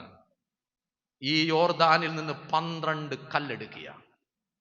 ഈ 12 കല്ലെടുത്തിട്ട് 8 കിലോമീറ്റർ ദൂരെയുള്ള ഗിൽഗാലിൽ അവർ കൊണ്ടുപോയി നാട്ടി. ഈ കല്ലുകൾ എന്തിനെടുത്തെന്ന് ചോദിച്ചാൽ വരും തലമുറയോട് ഒരു സന്ദേശം പകരാനായിട്ടാണ്. ഈ കല്ലുകൾ എടുത്തത് അതിലെ യാത്ര ചെയ്തവർക്ക് വേണ്ടിയല്ല, അതിലെ നടന്നുപോയവർക്ക് വേണ്ടിയല്ല. ആ കാലഘട്ടത്തിൽ തോളെ കടന്നു കറങ്ങിയ കുറെ കുഞ്ഞുങ്ങളുണ്ട്, അമ്മയുടെ ഗർഭപാത്രത്തിൽ കിടന്ന കുഞ്ഞുങ്ങളുണ്ട്, ഇനിയും വരുവാനുള്ള കുഞ്ഞുങ്ങളുണ്ട്. ആ കുഞ്ഞുങ്ങൾക്ക് വേണ്ടിയാണ് ഈ കല്ല് ഗിൽഗാലിൽ നാട്ടിയത്. ഒരു സന്ദേശം, മക്കളെ, നമ്മുടെ ദൈവം കരുതുന്ന ദൈവമാണ്. അതുകൊണ്ട് ഈ കൽക്കൂമ്പാരത്തിന് ഞാൻ ഒരു പേരിടുന്നു, കരുതലിന്റെ കൽക്കൂമ്പാരം. സ്തോത്രം, ഹല്ലേലൂയ. ഒന്നാമത്തെ കൽക്കൂമ്പാരം കരുതലിന്റെ കൽക്കൂമ്പാരം. ഇന്ന് പ്രഭാതത്തിൽ ഇവിടെ ഇരിക്കുന്ന ദൈവജനത്തോട് ഞാൻ പറയും, നമ്മുടെ കുഞ്ഞുങ്ങളോട് നമുക്ക് പറയാനുണ്ട്, മക്കളെ, നമ്മുടെ ദൈവം പറ കരുതുന്നതായ ദൈവമാണ്. ഹല്ലേലൂയ. നമ്മുടെ ദൈവം പ്രതിസന്ധിയുടെ നടുവിൽ നമുക്ക് വേണ്ടി പ്രവർത്തിച്ച ദൈവമാണ്. മക്കളെ, അതുകൊണ്ട് ഭാരപ്പെടേണ്ട. ഞാൻ എപ്പോഴും പറയാറുണ്ട്, നമ്മുടെ കുഞ്ഞുങ്ങൾക്ക് ഡെബിറ്റ് കാർഡും ക്രെഡിറ്റ് കാർഡും മോട്ടോർ സൈക്കിളും എല്ലാം വാങ്ങിച്ചു കൊടുക്കും പല സ്ഥലങ്ങളിലേക്ക് കുഞ്ഞുങ്ങൾ യാത്ര ചെയ്യുമ്പോൾ. എന്നാൽ അവർക്ക് പകർന്നു കൊടുക്കേണ്ട ഒരു വാചകം കൂടെ നിങ്ങൾ ഇന്ന് പ്രഭാതത്തിൽ പകർന്നു കൊടുക്കണം. മക്കളെ, അപ്പായെ നടത്തിയ ഒരു ദൈവം നിന്നെയും നടത്തും. മോളെ, മമ്മിയെ നടത്തിയതായ ഒരു ദൈവം നിന്നെയും നടത്തും. ആ ഒരു സന്ദേശം നമ്മുടെ കുഞ്ഞുങ്ങൾക്ക് നമുക്ക് പകർന്നു കൊടുക്കാൻ സാധിക്കുന്നുള്ളതാണ്. നമ്മുടെ കുഞ്ഞുങ്ങളൊക്കെ നല്ല കുഞ്ഞുങ്ങളാണ് കേട്ടോ. നമ്മളാണ് ഇപ്പം കുഞ്ഞുങ്ങളെ വഷളാക്കുന്നത്. അവരെ ഒന്ന് ചേർത്ത് പിടിച്ചാൽ മതി. എന്തോന്നാ? അവരെ ഒന്ന് ചേർത്ത് പിടിച്ചാൽ മതി. ആർക്കും സമയമില്ലല്ലോ ഇന്ന്, അല്ലേ? അപ്പനും ജോലിക്കാ, അമ്മയും ജോലിക്കാരാ. മക്കളെ ഒന്ന് സന്ധിക്കാനോ മക്കളെ ഒന്ന് കേൾക്കുവാനോ ഇന്ന് ആർക്കും സമയമില്ല. പണ്ട് കാലത്ത് അതിന്റെ വിടവ് നികത്തിയിരുന്ന 2 വ്യക്തികൾ ഉണ്ടായിരുന്നു കുടുംബത്തിൽ. ആരാന്ന് പറയാമോ നിങ്ങൾക്ക്? എന്തൊരു വേഗത! വല്യപ്പച്ചനും വല്യമ്മച്ചിയും. ഈ 2 പുള്ളികളെയും നമ്മുടെ വീട്ടിൽ ഇപ്പം കാണാനില്ല. അവർക്ക് വേണ്ടി നമ്മളൊരു മന്ദിരം പണി കഴിപ്പിച്ച് നമ്മളെ ആക്കിയിരിക്കുക. വീട്ടിലെ ഘർഷണം കുറച്ചത് ഈ വല്യപ്പച്ചനായിരുന്നു. എനിക്ക് ഇപ്പോഴും നല്ല ഓർമ്മയുണ്ട്. ഞാൻ വല്യപ്പച്ചന്റെ തണലിലാണ് പലപ്പോഴും ഞാൻ വളർന്നത്. അതുകൊണ്ട് വീട്ടിലെ പ്രതിസന്ധി, വീട്ടിലെ പ്രയാസം, നമ്മുടെ ഒരു സങ്കടം, ഈ കുഞ്ഞുങ്ങളുടെ ഒരു ആവലാതിയൊക്കെ പറയാൻ അന്ന് ഓടി വരാൻ ഒരു വല്യപ്പനും വല്യമ്മയും വീട്ടിലുണ്ടായിരുന്നു. മക്കളെ, അത് നമ്മുടെ തലമുറകൾക്ക് നഷ്ടപ്പെട്ടു പോയി. അതുകൊണ്ട് എനിക്ക് ആധുനിക മമ്മിമാരോടും ഡാഡിമാരോടും ഒരു കാര്യം പറയാനുണ്ട്. ഒരു 2-3 മിനിറ്റെങ്കിലും, ഒരു ദിവസം 5 മിനിറ്റെങ്കിലും നിങ്ങളുടെ കുഞ്ഞിനെ ചേർത്ത് പിടിക്കണം. ഹല്ലേലൂയ. അവർക്ക് പകർന്നു കൊടുക്കണം. കുഞ്ഞുങ്ങൾക്ക് ഒരു കരുതലിന്റെ ദൈവത്തെക്കുറിച്ച്, അനുഗ്രഹങ്ങളുടെ ദൈവത്തെക്കുറിച്ച് അവർക്ക് പകർന്നു കൊടുക്കണം. അത് നമുക്ക് സാധിച്ചില്ലെങ്കിൽ നാം ഈ കാണിക്കുന്നതൊക്കെ പ്രഹസനമാണ്, നാം ഈ കാണിക്കുന്നതൊക്കെ ആവേശമാണെന്ന് ഞാൻ ഉറക്കെ പറയും. ഇന്ന് പ്രഭാതത്തിൽ കുഞ്ഞുങ്ങളെ അടുക്ക വിളിച്ച് ആ സന്ദേശം പകരാൻ, do you have a message? എന്ത് സന്ദേശമാണ് നമുക്ക് നമ്മുടെ കുഞ്ഞുങ്ങളിലേക്ക് പകരാനുള്ളത്? അതുകൊണ്ട് കരുതലിന്റെ കൽക്കൂമ്പാരം നമ്മുടെ കുഞ്ഞുങ്ങളിലേക്ക് ആ വലിയ വിശ്വാസം ഊട്ടി ഉറപ്പിക്കുവാൻ, വിശ്വാസത്തോടെ അവർ തീർക്കുവാൻ നമുക്ക് സാധിക്കണം. കുഞ്ഞുങ്ങളെ ചേർത്ത് പിടിക്കണം. അതുകൊണ്ടാണല്ലോ ഫാമിലി സൺഡേയിൽ ഞാൻ ഇങ്ങനെ ഒരു ഉദാഹരണം പറഞ്ഞത്. കുടുംബം എന്ന് പറയുന്ന ഒരു പക്ഷിയെ പോലെയാണ്, ഒരു കുഞ്ഞു പക്ഷിയെ പോലെയാണ്. അതിനെ അമുക്കി പിടിച്ചാൽ അത് ചത്തുപോകും, അതിനെ അയച്ചാൽ അത് പറന്നു പോകും. അതിനെ ചേർത്ത് പിടിക്കണം, അതിനെ ചേർത്ത് പിടിക്കണം.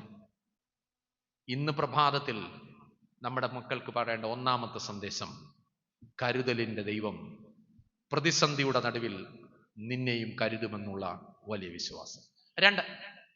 രണ്ടാമത്തെ കൽക്കൂമ്പാരത്തിലേക്ക് നമ്മൾ വേഗതയിൽ പോകുവാൻ കർത്താവിൽ ശരണപ്പെടുകയാണ്.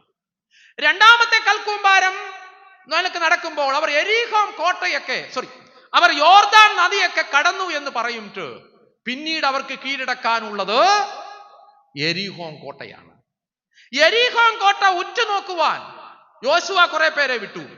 അവർ ചെന്നെത്തിയത് രാഹാബ് എന്ന ഒരു വേശ്യയുടെ ഭവനത്തിലാണ്, ഒരു സ്ത്രീയുടെ വീട്ടിലാണ്. പക്ഷേ അവർ കേട്ടതായ ഒരു കാര്യം അവരെ ഒത്തിരി സന്തോഷിപ്പിക്കുന്നതാണ്. നിങ്ങൾ നിമിത്തം ഈ പട്ടണത്തിലുള്ളവർ ഉരുകിപ്പോയിരിക്കുന്നു. സ്തോത്രം. പ്രാർത്ഥിക്കുന്ന ദൈവജനം, ദൈവമുള്ളവർ എവിടെ ചെന്നിരുന്നാലും ഒരു ശത്രുവിനും അവനെ തകർക്കാൻ പറ്റത്തില്ല. അവർ നിമിത്തം ഒരിക്കൽ കൂടെ പറയട്ടെ, നിങ്ങൾ നിമിത്തം ഈ പട്ടണവാസികൾ ഉരുകി പേടിച്ചിരിക്കുക. കാരണം നിങ്ങളുടെ അത്ഭുതങ്ങളെ കുറിച്ച്, നിങ്ങളുടെ ദൈവത്തിന്റെ നടത്തിപ്പിനെ കുറിച്ച് അവർ കേട്ടവർ ഉരുകിപ്പോയിരിക്കുക. അവർ എന്തുകൊണ്ടറിയുമോ? കോട്ട അവർ അടിച്ചുറപ്പാക്കി, യെരിഹോ കോട്ട അടിച്ചുറപ്പാക്കി. പക്ഷെ ഞാൻ ഇന്ന് പ്രഭാതത്തിൽ ഒരു ദൂത് പറയാം. ആര് ഏതെല്ലാം കോട്ട അടിച്ചുറപ്പയാക്കിയാലും, കാരണം ഇതിന്റെ ഒറിജിനൽ താക്കോൽ അപ്പന്റെ കയ്യിൽ ഇരിക്കുക. സ്തോത്രം പറയണം. ഇന്ന് പ്രഭാതത്തിൽ ഇവിടെ ഇരിക്കുന്ന ദൈവജനമേ, നീ ഏത് പൂട്ടിട്ട് പൂട്ടിയാലും ആ ഒറിജിനൽ താക്കോൽ ആരുടെ കയ്യിലിരിക്കുക? അപ്പന്റെ കയ്യിലിരിക്കുക.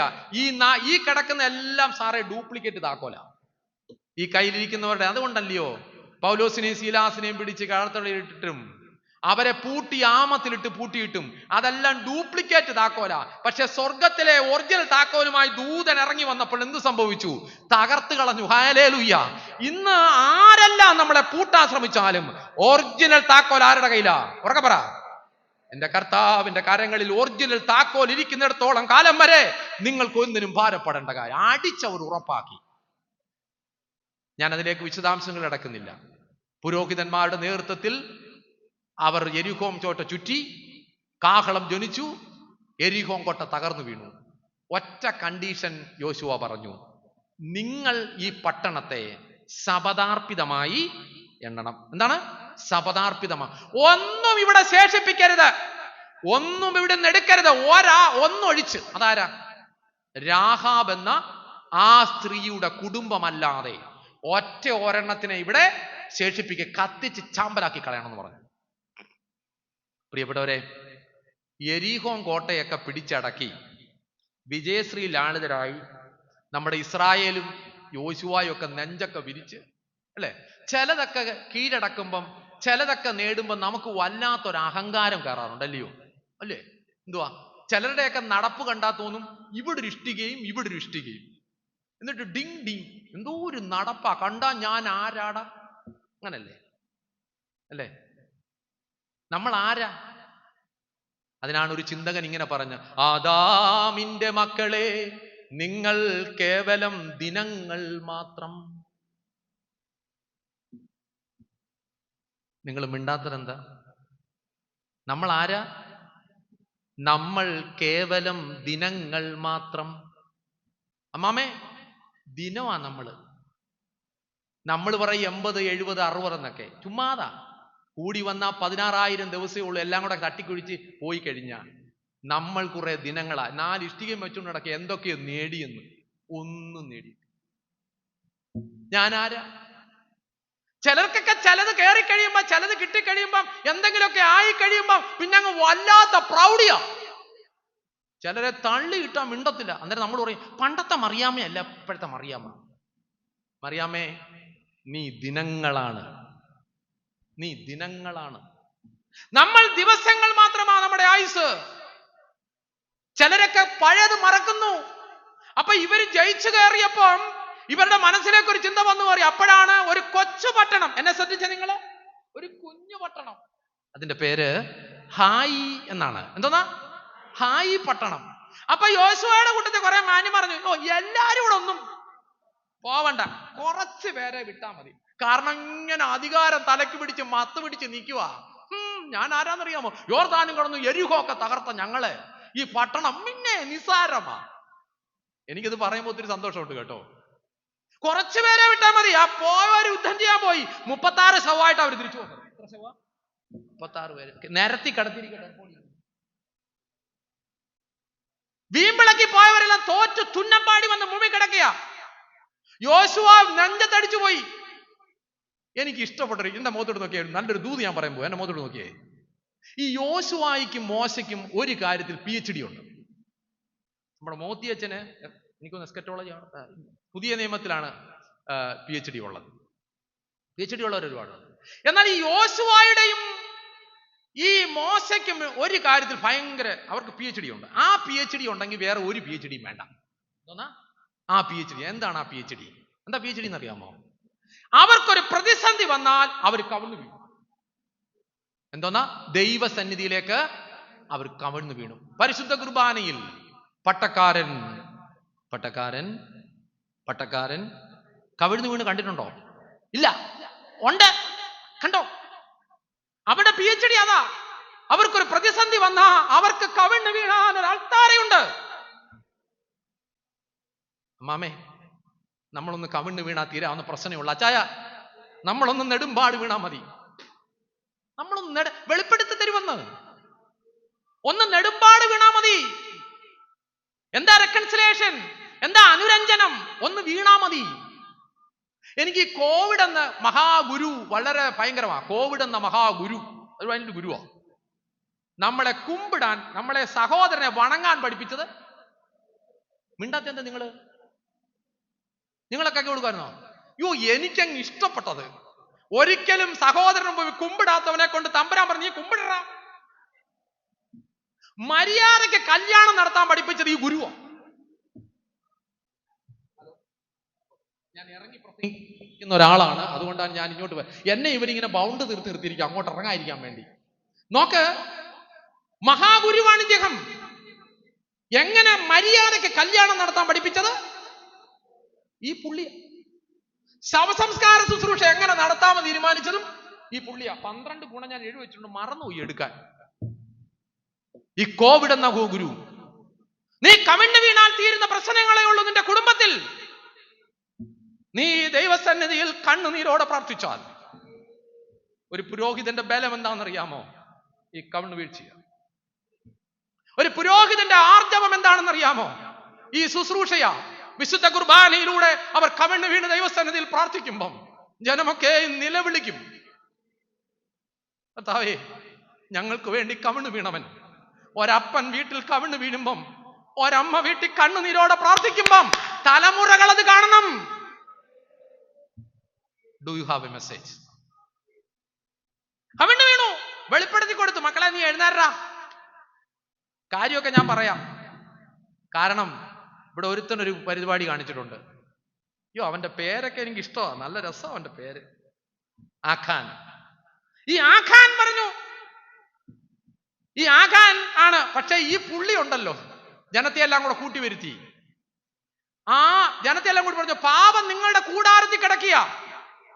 ആരാണ് പാപം ചെയ്തത്? എന്റെ ദൈവമേ, ഒരെണ്ണം മിണ്ടുന്നില്ലെന്നുള്ളതാണ്. ഒരെണ്ണം മിണ്ടിയിട്ടില്ല. സകല അടവും പഠിച്ചവൻ ഫ്രണ്ടി വന്നിരിക്കുക.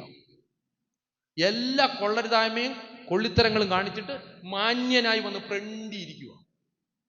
ആദ്യം ഗോത്രം പിടിക്കപ്പെട്ടു. ഏത് ഗോത്രം എന്നറിയാമോ? യഹൂദ ഗോത്രം. ആരാ യഹൂദരെന്നറിയാമോ? സ്തുതിപ്പിന്റെ ഉസ്താദുകളെ. മക്കളെ, നിങ്ങൾ ഒന്നും ചെയ്യല്ലേ, ഞാൻ പൊയ്ക്കോളാം. എന്താ പാട്ടുകാരാ അവര്? അയ്യോ, സ്തുതിപ്പിന്റെ ഉസ്താദുകളെ മുമ്പേ പിടിച്ചു. എടാ, ഗോത്രം പിടിക്കപ്പെട്ടെങ്കിലെങ്കിലും ഇവൻ പറയണ്ടായോ ഞാനാ?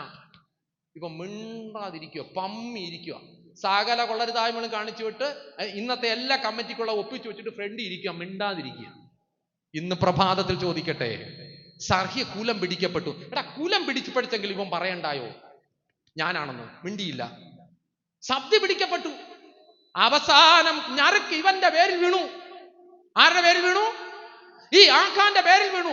അപ്പൊ യോശുവ എനിക്ക് യോശുവയെ ഭയങ്കര ഇഷ്ടമാണ്. യോശുവ വളരെ മനോഹരമായിട്ട് ചോദിക്കുന്ന ചോദ്യം. നിങ്ങൾ ഈ വേദപുസ്തകം വായിക്കുമ്പോൾ വരികളിലൂടെ വായിക്കണം. അതെന്താന്ന് മനസ്സിലായി പറഞ്ഞേ? ഈ ചുമ്മാതെ നമ്മുടെ പ്രശ്നം ഇതങ്ങ് ചുമ്മാതെ അത് നല്ല നിർത്തി അതിന്റെ സൗന്ദര്യം ഉൾക്കൊണ്ട് വായിക്കണം. മോനെ, നീ എന്തുവാണ്? അവൻ പറഞ്ഞ വളരെ പ്രാസം ഒപ്പിച്ച അയാൾ പറഞ്ഞു.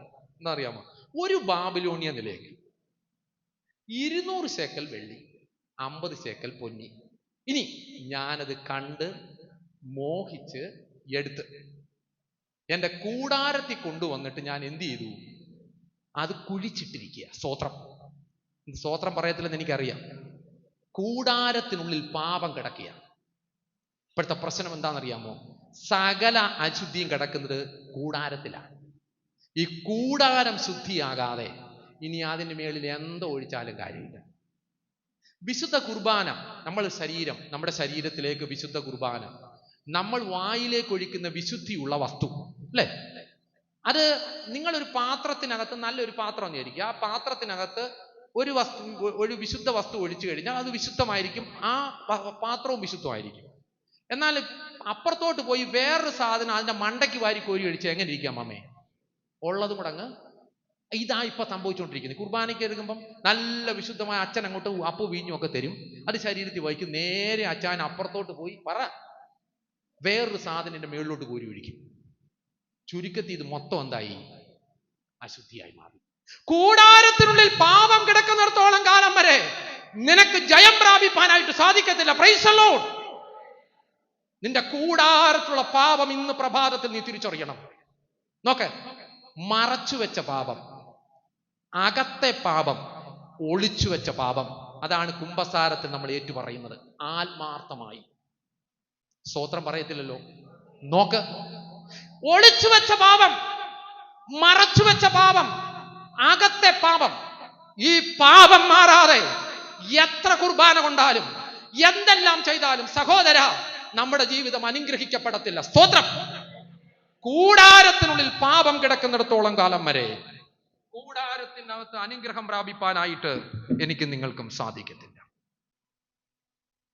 അവൻ ഉള്ളത് വാരി ഉള്ളതുപോലെ അങ്ങ് പറഞ്ഞ് മനോഹരമായി അവനെ കൊണ്ടുപോയി അവനെയും അവന്റെ കുടുംബത്തെയും 4-ാം അധ്യായം 20 മുതൽ 21 വാക്യങ്ങൾ രേഖപ്പെടുത്തുന്നുണ്ട്. വായിക്കാൻ സമയമില്ലാത്തതുകൊണ്ട് വേഗതയിൽ പോകട്ടെ. അവിടെ വലിയൊരു കുന്ന്, ഒരു കൽക്കൂന്ന്, അവനെയും അവന്റെ കുടുംബത്തെയും അവന്റെ വെള്ളിയും പൊന്നും സകലതും നശിപ്പിച്ച് വലിയൊരു കൽക്കൂമ്പാരം ഉയർന്നു വന്നു. ആ കൽക്കൂമ്പാരത്തിന് ഞാൻ ഒരു പേരിടുന്നു, ന്യായവിധിയുടെ കൽക്കൂമ്പാരം. മക്കളോട് നമ്മൾ പറഞ്ഞു കൊടുക്കേണ്ട കാര്യം, മക്കളെ, കരുതുന്ന ദൈവം മാത്രമല്ല നമ്മുടെ ദൈവം ന്യായം വിധിക്കുന്നവനാണ്. പ്രിയപ്പെട്ടവരെ, നമ്മൾ എന്നും ഇങ്ങനെ ജീവിക്കാൻ നമുക്ക് പറ്റിയില്ല. V R accountable. ന്യായാസനത്തിൽ മുൻപാകെ ഒരിക്കൽ നമ്മൾ നിൽക്കേണ്ടി വരും. അവനവൻ ശരീരത്തിൽ വെച്ച് നല്ലതാകിലും തീയതാകിലും അവനവന് തക്കവണ്ണം പ്രതിഫലം ലഭിക്കുന്ന ഒരു ദിവസമുണ്ടെന്നുള്ളത്, ഒരു ന്യായാധിപതിയുടെ ദിവസമുണ്ടെന്നുള്ളത് ഈ പ്രഭാതത്തിൽ നാം തിരിച്ചറിയണം. 2-ാമത്തെ കൽക്കൂമ്പാരം അവിടെ ഞാൻ അവസാനിപ്പിക്കട്ടെ. ന്യായവിധിയുടെ കൽക്കൂമ്പാരം. 3-ാമത്തെ കൽക്കൂമ്പാരം അവരോട് പറഞ്ഞൊരു കാര്യമുണ്ട്. ആഖാനെയും കുടുംബത്തെയും നശിപ്പിച്ച് വലിയ കൽക്കുന്നാക്കിയതിനു ശേഷം നേരെ ഹായി പട്ടണത്തിലേക്ക് ചെല്ലുകയാണ്. ഹായി പട്ടണത്തിലേക്ക് ചെന്ന് ഹായിയെ തകർത്ത് തൂത്തെറിഞ്ഞ് ഹായി രാജാവിനെ ജീവനോടെ പിടിക്കുകയും അവനെ കൊണ്ടുപോയി ഹായി പട്ടണത്തിന്റെ ഒരു അകന്ന സ്ഥലത്ത് വെളിപ്രദേശത്ത് കൊണ്ടുപോയി അവനെ തൂക്കിയിട്ട് അവിടെ അവന് വേണ്ടി വലിയ 3-ാമതൊരു കൽക്കൂമ്പാരം ഉയർത്തപ്പെട്ടു. ആ കൽക്കൂമ്പാരത്തിന്റെ പേരാണ് ജയത്തിന്റെ കൽക്കൂമ്പാരം. ഹല്ലേലൂയ. പ്രിയപ്പെട്ട ഒരു വേഗതയിൽ ഞാൻ പോകട്ടെ. ഹായി പിടിച്ചടക്കി തകർത്ത് വരുമ്പോൾ യോശുവ ഒരു കാര്യം പറഞ്ഞു. നിങ്ങൾ എന്റെ മുഖത്തോട്ട് നോക്കിയോ? ഹായിയിൽ നിന്ന് നിങ്ങൾക്ക് വേണ്ടതെല്ലാം എടുക്കാം. എല്ലാവരും വാരിക്കൂട്ടിയപ്പം ഒരുത്തൻ മാത്രം അവിടെ ഇല്ല. ആരാ? ആഖാന്റെ കുടുംബമില്ല. നോക്ക്, അല്പം കൂടെ ശ്രമിച്ചിരുന്നെങ്കിൽ, അല്പം കൂടെ നിന്നിരുന്നെങ്കിൽ ആ വലിയ കൊള്ള പങ്കിടുമ്പം ഈ ആഖാന്റെ കുടുംബം കണ്ടേനെ. ഇന്ന് എല്ലാവരും കൊള്ള പങ്കിട്ട് വേണ്ടുവോളം എടുക്കുമ്പോൾ ആ കുടുംബമില്ല.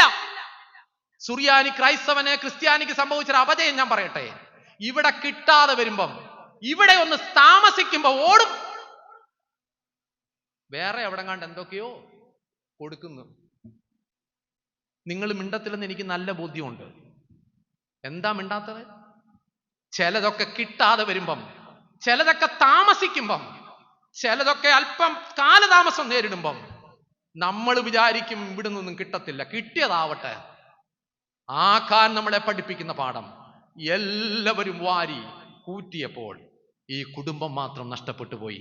പ്രിയപ്പെട്ടവരെ, അല്പം നമുക്ക് ദൈവത്തോട് ചേർന്നിരിക്കാനും അല്പം ഒന്ന് കാത്തിരിക്കാനും നമുക്ക് സാധിക്കുന്നുണ്ടോ? കുഞ്ഞുങ്ങളോട് പറയേണ്ട സന്ദേശം അതാണ്. മക്കളെ, ജയത്തിന്റെ ഒരു നാഥനുണ്ട് നമുക്ക്. പക്ഷേ നിനക്ക് ജയം ലഭിക്കണമെങ്കിൽ നീ അല്പം ദൈവസന്നിധിയിൽ കാത്തിരിക്കണം. നമുക്കൊന്ന് കാത്തിരിപ്പാൻ നമുക്ക് പറ്റുമോ?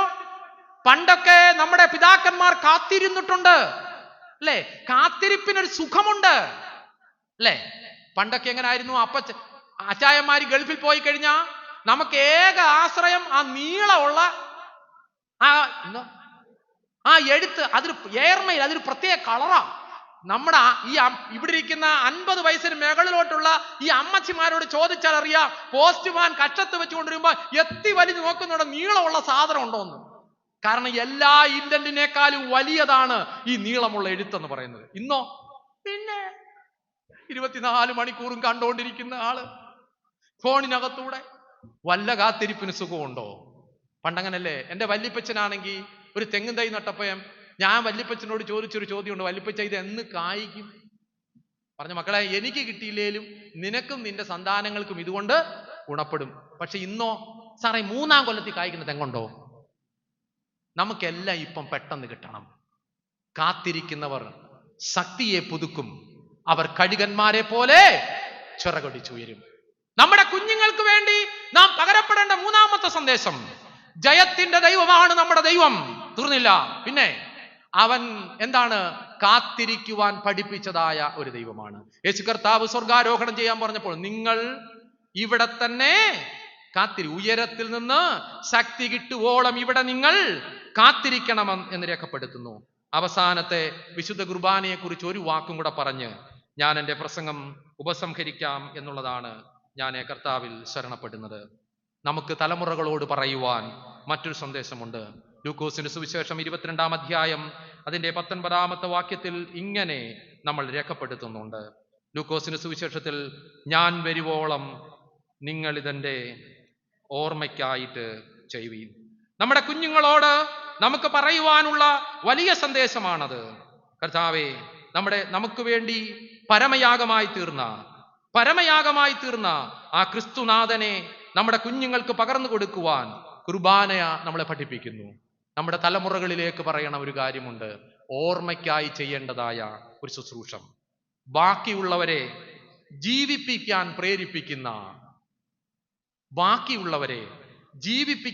പ്രേരിപ്പിക്കുന്ന ചിലരുണ്ട്. നമുക്ക് എൻ്റെ മുഖത്തോട്ട് നോക്കിയാൽ ഞാൻ 5 മിനിറ്റ് നിർത്താൻ പോവുകയാണ്. സമയമായിട്ടില്ല, എനിക്ക് അനുവദിച്ച സമയം 5 മിനിറ്റ് നിർത്താൻ പോവുകയാണ്. നമുക്ക് 2 കാര്യമുണ്ട്. നമ്മൾ ശേഷിപ്പിക്കുന്നവരും, നമുക്ക് ശേഷിപ്പുമുണ്ട്, തിരുശേഷിപ്പുമുണ്ട്. എന്തോന്നാ? തിരുശേഷിപ്പുമുണ്ട്.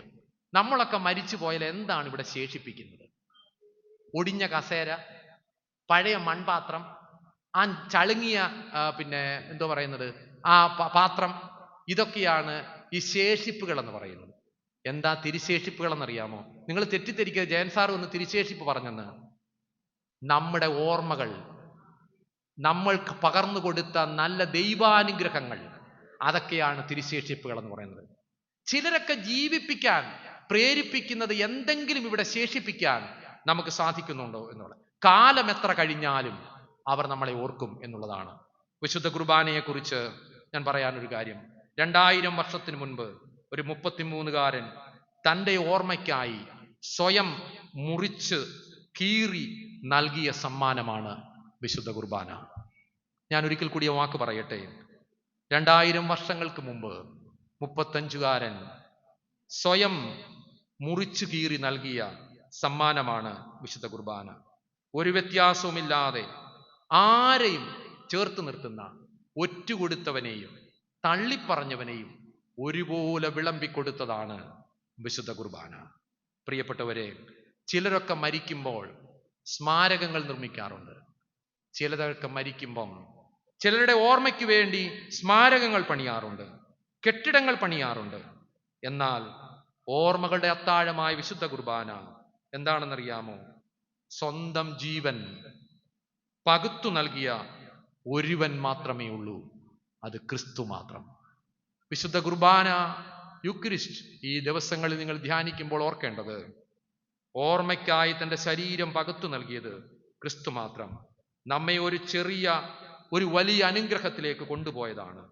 തോറ്റുകൊടുക്കാൻ നമുക്ക് സാധിക്കുന്നുണ്ടോ? ഒറ്റുകൊടുത്തവനെയും തള്ളിക്കളഞ്ഞവനും ഒരുപോലെ വിളമ്പിക്കൊടുത്ത നാഥനാണ്. സ്വയം മുറിച്ചു നൽകിയ സമ്മാനമാണ് വിശുദ്ധ കുർബാന. ഒപ്പം നടന്നവൻ അപ്പമായി മാറിയ ശുശ്രൂഷയാണ് വിശുദ്ധ കുർബാന. ഇതെൻ്റെ ഓർമ്മയ്ക്കായി നിങ്ങളിത് ചെയ്യുവീൻ. തലമുറകളിലേക്ക്, കുഞ്ഞുങ്ങളിലേക്ക് ഈ കുർബാനയുടെ മഹത്വം പകർന്നു കൊടുക്കുവാൻ എനിക്കും നിങ്ങൾക്കും സാധിക്കണം. ഒരു നിമിഷം നിങ്ങളുടെ കണ്ണുകളെ നിങ്ങളൊന്ന് അടച്ചാട്ടും. കൃപയോടെ നിങ്ങളൊന്ന് നിന്നാട്ട്. അടുത്തിരിക്കുന്നവരെയും മുന്നിലിരിക്കുന്നവരെയും ആരെയും നിങ്ങൾ നോക്കാതെ ഈ നല്ല വെള്ളിയാഴ്ച ദൈവം നമ്മെ കൂട്ടിക്കൊണ്ടുവന്ന ആ കൃപകളെ ഓർത്ത് അധരങ്ങൾ തുറന്നൊരു സ്തോത്രം പറയാം. മോശയുടെ ദൈവം മാത്രമേ മരിച്ചിട്ടുള്ളൂ, ഇസ്രായേലിൻ്റെ ദൈവം മരിച്ചിട്ടില്ല. ജീവിതത്തിൻ്റെ പ്രതിസന്ധിയുടെ യോർദാൻ തീരങ്ങളിൽ നീ വല്ലാതെ വിഷമിക്കുമ്പം നിനക്ക് പ്രത്യാശ പകരേണ്ടതാണ് ദൈവവചനം എന്ന് പറയുന്നത്. പെട്ടകം കയ്യിലിരിക്കുന്നിടത്തോളം കാലം വരെ ഈ യോർദാൻ നിന്നെ മുക്കത്തില്ല. നിന്റെ കുടുംബത്തിൽ ദൈവവചനത്തിൻ്റെ പെട്ടകവുമായി കടന്നു വരുവാൻ, കുഞ്ഞുങ്ങളിലേക്ക് അത് പകർന്നു കൊടുക്കുവാൻ, കുഞ്ഞുങ്ങളെ അത് പഠിപ്പിക്കുവാൻ, മക്കളെ അത് സഹായിക്കണം എന്നതിനെ ഓർക്കാം നമുക്ക് ഈ സമയത്ത്. ചില കൽക്കൂമ്പാരങ്ങൾ നമ്മൾ കാണുമ്പോൾ അത് കരുതലിൻ്റെ ഒരു കൽക്കൂമ്പാരമാകുന്നു എന്ന് ഞങ്ങളെ കേൾപ്പിച്ചുള്ള തമ്പുരാനെ, ഈ പ്രഭാതത്തിൽ നമ്മുടെ കുഞ്ഞുങ്ങളോട് നമുക്ക് പറയാൻ ഒരു കാര്യമുണ്ട്. മക്കളെ, ഏത് പ്രതിസന്ധിയുടെ നടുവിലും നിന്നെ കരുതുന്ന ഒരു ദൈവമുണ്ട്. ഇന്ന് നിങ്ങളുടെ വീട്ടിൽ ചെന്ന് നിങ്ങളുടെ കുഞ്ഞിൻ്റെ കരം പിടിച്ചിട്ട് നിങ്ങൾ പറയണം, മോളെ, നിന്റെ ഏത് പ്രതിസന്ധിയുടെ നടുവിലും നിന്നെ കരുതുന്ന ഒരു ദൈവമുണ്ട് മോളെ. നീ മുങ്ങത്തില്ല, നീ താഴത്തില്ല. കാരണം നാഥന്റെ പെട്ടകം തോളിലിരിക്കുന്നിടത്തോളം കാലം വരെ ഒരു ശുദ്ധീകരണം ഈ ദിവസങ്ങളിൽ നമുക്ക് ആവശ്യമാണ്. താവേ, പാപം എൻ്റെ ഉള്ളിൽ കിടപ്പുണ്ടോ? ഞാൻ അറിയാത്ത, ദൈവത്തിന് ഇഷ്ടമില്ലാത്ത എന്താണ് എൻ്റെ കൂടാരത്തിൽ ഞാൻ ഒളിപ്പിച്ചു വെച്ചിരിക്കുന്നത്? എൻ്റെ കൂടാരത്തിനുള്ളിൽ ദൈവ സാന്നിധ്യത്തിന് പകരം ഞാൻ എന്ത് സാന്നിധ്യമാണ് നിറച്ചു വെച്ചത്? ഒരൊറ്റയാക്കാൻ മതി കുടുംബം തകർന്നു പോകാൻ. ഞാൻ മുഖാന്തരം എൻ്റെ കുടുംബം ഇന്ന് തകർച്ചയിലാണോ? ഈ ഞാൻ മുഖാന്തരം എൻ്റെ ഇടവക ഇന്ന് സങ്കടത്തിലാണോ? ഒരു നിമിഷം നമ്മെ തന്നെ ധ്യാനിക്കാം. ഒരു ന്യായവിധിയുടെ കൽക്കൂമ്പാരമുണ്ടെന്ന് നമ്മുടെ കുഞ്ഞുങ്ങളോട് നാം പകർന്നു കൊടുക്കണം. എന്നാൽ അതിനപ്പുറം ഒരു ജയത്തിൻ്റെ കൽക്കൂമ്പാരം നമുക്ക് വേണ്ടി ഒരുക്കപ്പെട്ടിരിക്കുന്നുള്ള ചിന്തയോടെ നമ്മുടെ കുഞ്ഞുങ്ങളിലേക്ക് ഈ സന്ദേശം നമ്മൾ പകരണം. ഏറ്റവും ഒടുവിലായി, ഇതെൻ്റെ ഓർമ്മയ്ക്കായി നിങ്ങളിത് ചെയ്യുവീൻ. വിശുദ്ധ കുർബാനയിൽ കുഞ്ഞുങ്ങൾ അലക്ഷ്യമായി നിൽക്കുവാൻ അനുവദിക്കാതെ മക്കളോട് പറഞ്ഞു കൊടുക്കണം, മക്കളെ, നമുക്ക് വേണ്ടി സ്വന്തം ജീവൻ മുറിച്ചു നൽകിയ ദൈവമാണ് നമ്മുടെ ദൈവം. നമ്മുടെ പാപങ്ങൾക്ക് വേണ്ടി കാൽവറിയിൽ പിടഞ്ഞു മരിച്ച നാഥൻ ഈ പ്രഭാതത്തിൽ ജീവിക്കുന്നു. ദൈവ പൈതലേ, നിങ്ങളുടെ വലതുകരം നെഞ്ചോട് ചേർത്ത് പിടിച്ചാട്ട്. ക്രൂശിന്മേൽ